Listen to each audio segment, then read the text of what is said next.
ప్రపంచ పర్యావరణ దినోత్సవం సందర్భంగా ఆర్మూర్ పట్టణంలో బీజేపీ నేతలు మొక్కలు నాటారు. జాతీయ పసుపు బోర్డు చైర్మన్ పల్లె గంగారెడ్డి మొక్కలు నాటే కార్యక్రమాన్ని ప్రారంభించారు. ప్రధానమంత్రి నరేంద్ర మోదీ ఈ రోజు దేశవ్యాప్తంగా ప్రతి ఒక్కరూ ఒక మొక్క నాటాలని పిలుపునిచ్చారని వెల్లడించారు.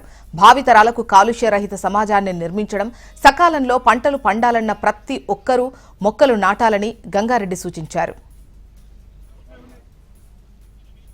భారతీయ జనతా పార్టీ కార్యకర్తల ఆధ్వర్యంలో కార్యకర్తల సమక్షంలో ఈరోజు మొక్కలు నాటడం జరిగింది.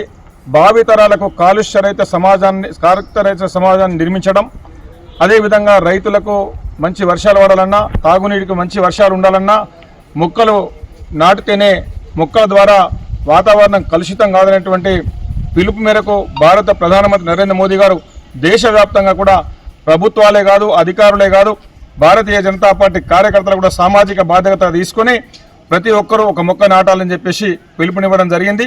ఆ పిలుపులో భాగంగా ఈరోజు ఈ కార్యక్రమాన్ని నిర్వహించడం జరిగింది. అదేవిధంగా భారత ప్రభుత్వం అనేక రాష్ట్రాలకు, దేశంలో ఉన్నటువంటి అనేక ప్రాంతాలకు కూడా హరితహారం కింద నిధులు ఇవ్వడం జరుగుతుంది. ఆ నిధులని సద్వినియోగం చేసి భావితరాలకు కాలుష్యరహిత సమాజ నిర్మాణం కోసం అన్ని